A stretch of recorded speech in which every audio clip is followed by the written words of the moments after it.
खुलुमबाय। गिबियावनो साफ्रोमबो रायजो राजा, आइ आफा, बिदा बिनानाव बयनिसिमबो अल आसाम ट्राइबेल स्टुडेन्ट इउनियननिफ्राय खुलुमनाय, अननाय, सिबिनायखौ जासिहरग्रोनाय जाबाय। दासान्दि जों जेरावबो प्रेस मिडिया, निउज पेपारफ्राव जेरावबो भाइराल जानाय नुदों आरो खोनागासिनो दं। खृष्टान धोरोम लानाय सुबुंफोरनि एसटि मोनथायखौ बोखारनांगौ होनना। आं बबेबा रिलिजननि धोरोम गुरुबो नङा, खृष्टान धोरोमनि सिबिग्राबो नङा आरो बबेबा धोरोमनि फारसे बेरेखा सांग्राबो नङा। गिबियावनो रोखा बुंखानाय जाबाय। नाथायबा ट्राइबेल स्टुडेन्ट इउनियननि आफादगिरि हिसाबै माखासे बिबान दङ आरो रायजो राजानो सिगाङाव बुंनांगौ आं सानो। सेथियाव, खृष्टान धोरोम लाग्राफोरनि एसटि स्टेटासखौ दाननांगौ होनग्रा आफादा सोर? जों मिथिनांगोन। आफादनि मुङा जाबाय जनजाति धर्म संस्कृति सुरक्षा मंच। नामाथ' जोबोर मोजां। जोंनि ट्राइबेलफोरनि धोरोम कालचारखौ रैखाथि होग्रा आफाद। खोनानायाव बयबो मोजां मोनगोन आरो गनायथाव। आंबो मोजां मोनदोंमोन खोनाजेननायाव।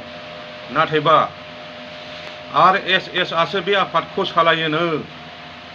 मानसिफोर बुंनायखौ नङासो सानदोंमोन आं। जनजाति धर्म संस्कृति सुरक्षा मंच क'क्राझार डिस्ट्रिक्टनि प्रेसिडेन्टआ गावनि बिबानखौ रिजिगनेसन होनायनि उनाव आंनो ओरै होनना फोरमायो। आं बिथांनि मुंखौ बुंथ'ला, बिथाङा मुंखौ बुंनो होयैलाय। गिबियाव RSS नि सोद्रोमाफ्रा बिथांनि न'आव फैनानै बिथांखौ बे आफादनि क'क्राझार डिस्ट्रिक्ट प्रेसिडेन्ट हिसाबै बिथांखौ लोगो हमना कनभिन्स खालामफैदोंमोन आरो गावबो कनभिन्स जादोंमोन होनना आंनि सिगाङाव फोरमायो। उनाव बिथाङा बे आफादनि गासिबो गुमुरखौ नुनानै गुवाहाटीयाव रिजिगनेसनखौ होनानै फैयो। अब्लासो आंबो बे आफादखौ RSS आसो सालायमारो आं थिरांथा जायो।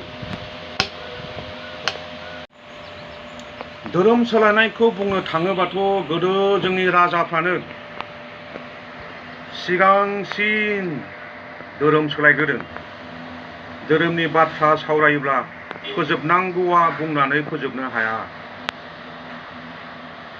जोंनि ट्राइबेल माहारिफोरनि गासिबो धोरोमानो मिथिंगा, सान, अखाफोर, हा, दै बायदि बायदिखौ फुजिग्रा आरो दाबो फुजिगासिनोबो दं।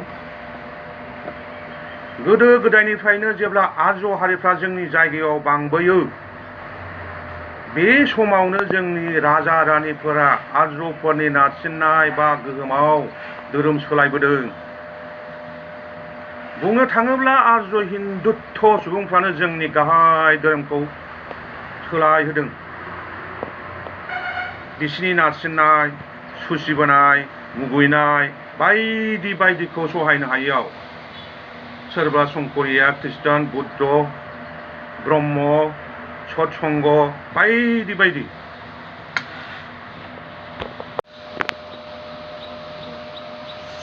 नैथियाव, RSS आ सोर? RSS आ जाहैबाय हिन्दु धोरोमखौ मोजां मोनग्रा गरामि हिन्दु आफाद। बिसिनि थांखियानो जाबाय भारतखौ हिन्दु राष्ट्र खालामनाय। एक भारत, एक धर्म, एक भारत, एक भाषा आरो जोंनि ST SC रिजार्भेसनखौ बिसोरो बोखारनाय बिसिनि थांखिया। आरोबाव बिथांमोना जोंनि ST SC मुर्दाबाद होनना होसिख्राव बुंग्रा मोनसे आफाद। नाथायबा बिदि बुंना आं फोरमायनो सानाखै हिन्दु धोरोमखौ आं मोजां मोना बा सुखुवा आरो गावनि धोरोमखौ गारना गुबुननिखौ लानांगौ बे नङा। RSS नि गुबै थांखिया ST स्टेटासखौ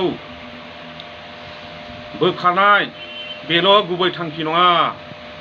जोंखौ हिन्दु खृष्टान बोखावनानै गावजों गाव खौसे गैयै खालामनाय आरो जोंखौ गोरलै गावसिनि आथिं सिङाव दोनना जोंनि राजखान्थि आरो हा-हु गासिबो मोन्थायखौ सेख'ना लानाय। जों बर' बा ट्राइबेल हारिया गोदोनिफ्रायनो खौसेथि गैखाया। ओरैनोबा बर'फ्रा सोरबा UPPL, BPF, कंग्रेस बायदि बायदि आफादफ्राव थानानै खौसेथिया गैखाला। जोंनि बाथौ धोरोमाबो गावस्रानो हमबाय, अब्ला माबोरै जागोन? आरोबाव बर'फ्रा खृष्टान, हिन्दु गावजों गाव दावराव दावसि जाबावबाथाय हारियानो जोबनो बांद्राय सम नांनाय नंला। कनस्टिटिउसनावथ' ST स्टेटासखौ दाननो हानायनि लिरनाय गैया। थेवबो जुदि ST खौ बोखारनाय जायोब्ला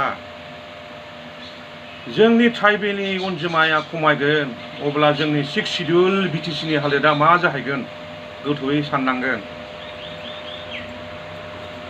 मोनफ्रोमबो कनस्टिटिउन्सिफ्रा ST रिजार्भेसनखौ बोखारनांजोबगोन।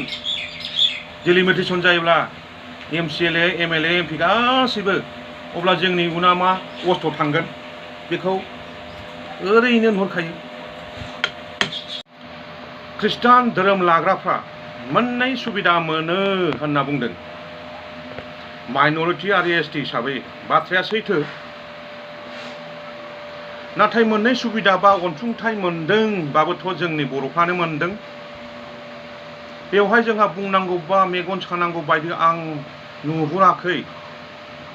जेराव बिसोरबो जोंनि असे बिदा फंबाय, जोंबायदि एखे। रायजोफोर मोनसे बाथ्राखौ गोसोआव लानाया मोजां बा नोजोर लानाया गोनां, मानोना जनजाति धर्म सुरक्षा मंच आफादजों दासिमबो जोंनि बर'फोरनि धोरोम आफाद, फरायसा आफाद, ट्राइबेल आफादफ्रा रावबो लोब्बा गैया आरो हेफाजाबबो होआखै। बे आफादखौ दैदेनदों RSS आ 100% सैथो, बेयाव जेबो गोरोन्थि गैया। बेनिखायनो जोंनि रायजो राजाखौ अल आसाम ट्राइबेल स्टुडेन्ट इउनियननिफ्राय खर'गंग्लायाव आरज गाबनाय थाबाय। बेफोरबायदि आफादनिफ्राय जानगाराव थायो। बे आफादजों हारिया जेबो रैखाथि मोननाय नङा, गावजों गाव नांलाय खमलाय बुलायनायनि अनगायै। नाथायबा दुखुनांथाव बाथ्राया बिसोर जोंनि क'क्राझार कलेजनि रिटायार्ड प्रिन्सिपाल बिथांमोन बायदि गोरों गोरा सुबुंफोरा बेफोरबायदि आफादाव बिबान लानायखौ सोमोनांदों। जोंनि रायजो राजाफ्रा आसा खालामो बिथाङा थाबैनो बे आफादनिफ्राय नागारना फैफिनगोन जोंनि हारिनि खौसेथिनि खाथिराव। गोजोन्थों। बर' बिमानि जै। आसु लं लिभ। मोनसे गोजोनथाव खौरां। क'क्राझार बिसमुरिनि सिखोनाजाहार बाथौ आश्रम फरायसालिया 2023-24 बोसोरनि थाखाय गोदानै मुं थिसननाया दासान्दि सोलिगासिनो। सिखोनाजाहार बाथौ आश्रम फरायसालियाव दायो KG1 निफ्राय क्लास 9 थाखोनि गोदानै मुं थिसननायनि आरज बिलाइखौ हरगासिनो। बे फरायसालियाव गुनगोनां सोलोंथाइ होनायजों लोगोसे फरायसा आरो दिथागिरिफोरनि थाखाय जुनिया खाबुफोर दं। खाबुफोरानो जादों बे फरायसालियाव जायफोर गार्जेना सानै गथ'नि मुं थिसनगोन बिसोरनि सासेया मासुलखौ रेहाय मोनगोन। बेनि अनगायैबो हौवासा हिन्जावसानि थाखाय बे फरायसालियाव आलादा हस्टेल आरो इंराजि रायज्लायनाय थाखोनि खाबु दं।